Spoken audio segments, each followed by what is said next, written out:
Today I want to share the best supplements for very specific health conditions. And I think everyone should really know this information because sooner or later you might end up with one of these problems, and it'd be nice to know a remedy that could help you, especially if you're not into taking drugs. Now, when people research supplements, they have this idea that evidence-based research is the best way to find out if a supplement worked. This is very misleading because when you look at evidence-based research, you're going to find a lot of mixed reviews when we get into supplements, simply because certain organizations, and I'm not going to mention their name, will purposely do research to invalidate the results of natural remedies that compete with commercial remedies that make a lot of money. Who's going to fund a natural remedy? It's very, very expensive to do research.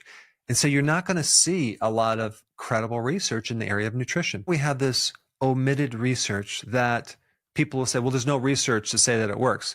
That doesn't mean it doesn't work. It just means that no one wanted to pay for the research to validate if it worked. So what I'm going to share with you is based on a lot of personal experience working with a lot of people, tens, hundreds of thousands of people over years, and just observing what works the majority of the time and what doesn't work, as well as a lot of deep diving into the mechanics of how nutrition solves a problem. This video is not going to be a comprehensive study on every single health condition, but I'm going to talk about the top health conditions and how supplements or a nutrient or a remedy could help that problem. Starting with probably the most important one, which is vitamin D. One thing you need to know about vitamin D is that we have a lot of resistance against absorbing vitamin D for all sorts of reasons, from the lack of sun because we're not outside as much, depending on the season, where you live in relationship to the equator, how old you are, how much you weigh, if you have insulin resistance or diabetes. You can override all these problems by just taking more vitamin D3. You would need to have at least 10,000 IUs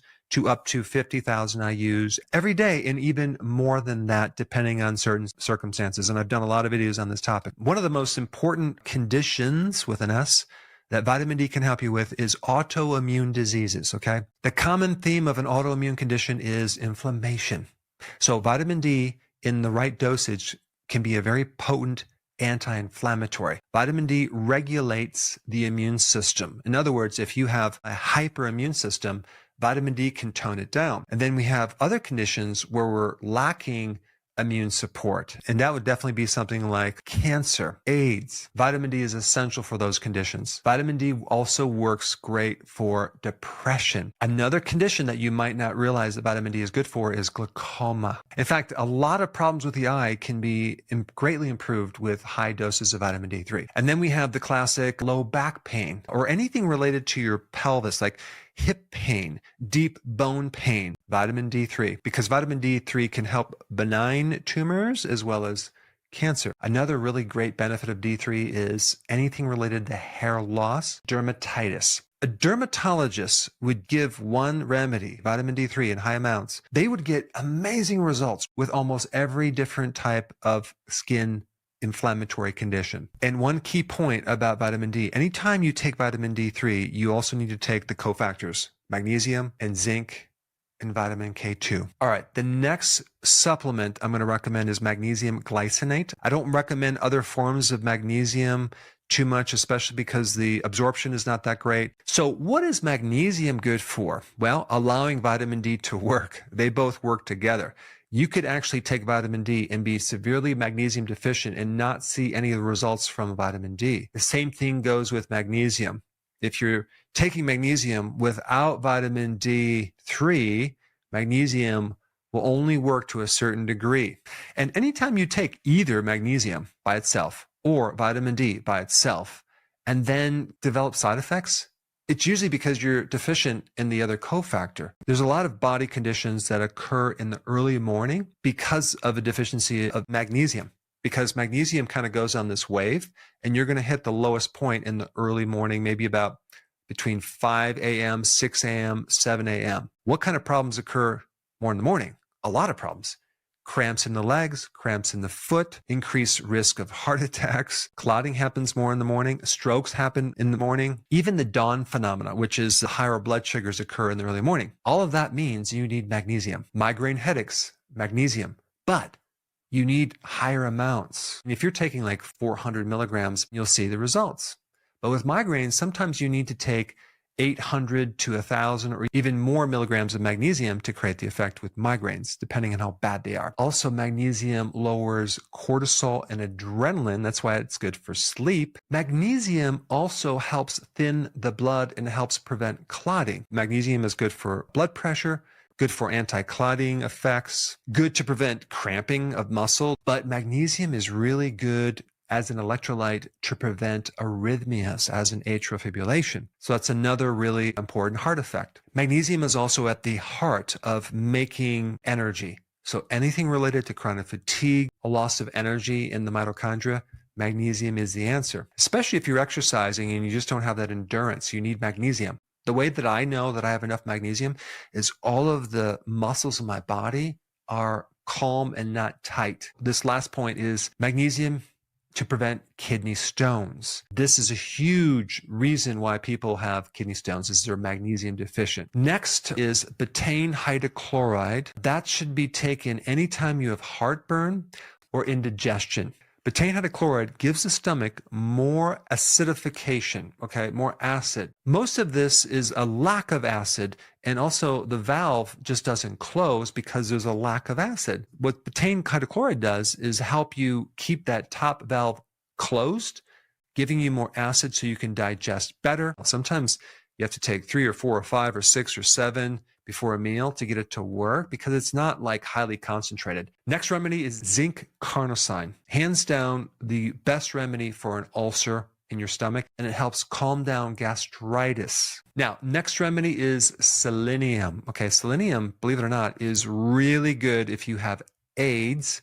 Selenium seems to fix certain T cells that will then help counter this AIDS situation, because AIDS is really an acquired immunodeficiency syndrome. So basically, you don't have an immune system anymore. You lost the quarterback of the immune system. So selenium is very, very important in that. You can get a good amount of selenium just from one Brazil nut a day. Selenium is also good to lower getting this autoimmune condition called Hashimoto's. If you have Hashimoto's, which is an autoimmune thyroid problem, you need selenium. So when you think selenium, think Hashimoto's and AIDS. Next remedy is vitamin B1.